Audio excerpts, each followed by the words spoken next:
The 2003 Hulk film is often not really talked about, it's often overlooked, but it's interesting that it's a movie from 2003 with really good effects, and honestly, some of those effects hold up better than a lot of films today.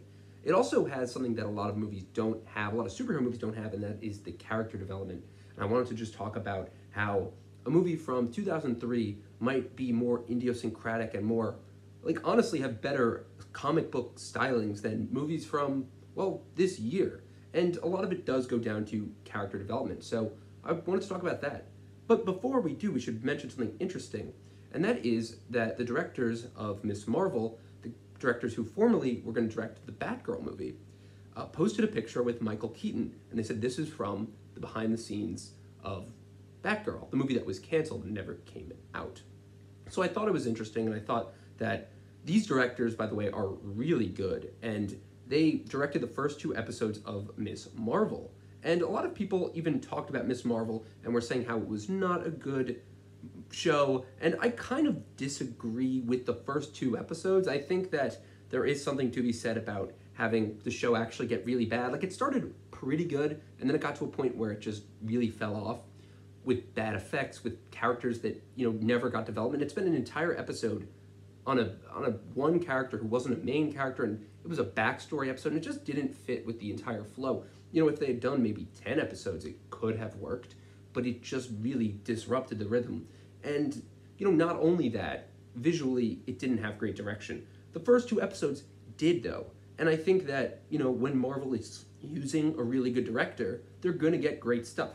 Like, when they make, Ms. Marvel, and, you hire people who actually know what they're doing, you're going to get just something that looks good. I think that the directors, Adil El Arbi and Bilal Falal, those are the directors. They're just really incredible. Their style reminded me of Edgar Wright, with just how it was fast-paced and made me want to watch the show. But then episodes 3, 4, 5, and 6 came, and it was bad.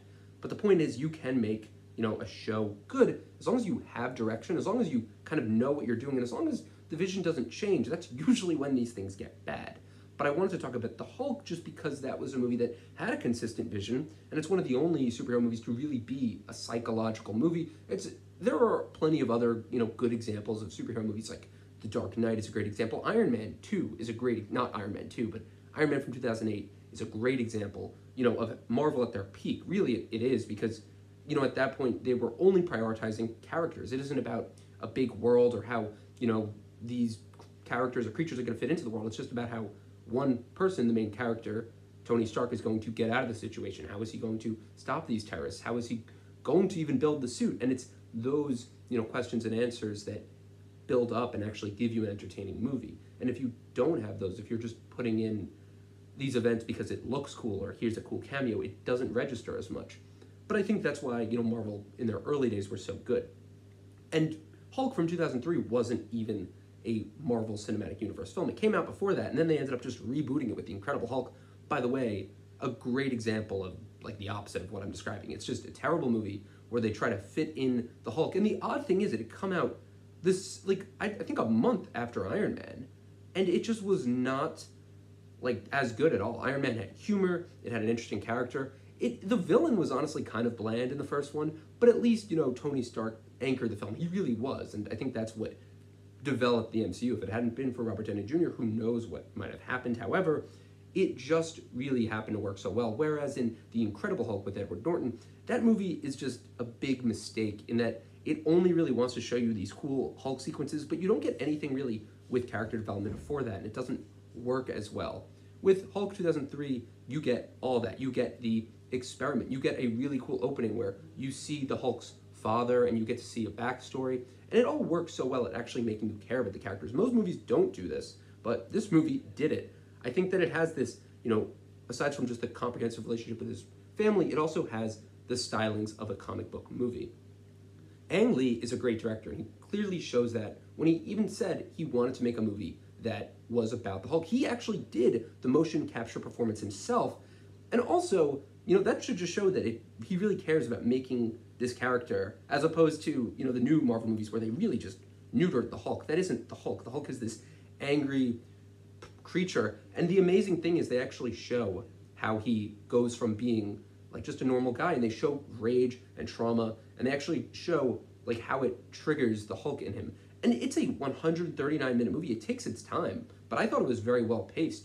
You have the, Josh Lucas playing Talbot, who I thought was a great, antagonist, or a minor antagonist, because then there's another antagonist, which is another great way the Hulk kind of disrupts traditional superhero movie trends. It does a weird, like, father-son psychological battle over, the father trying to have the powers that the Hulk has.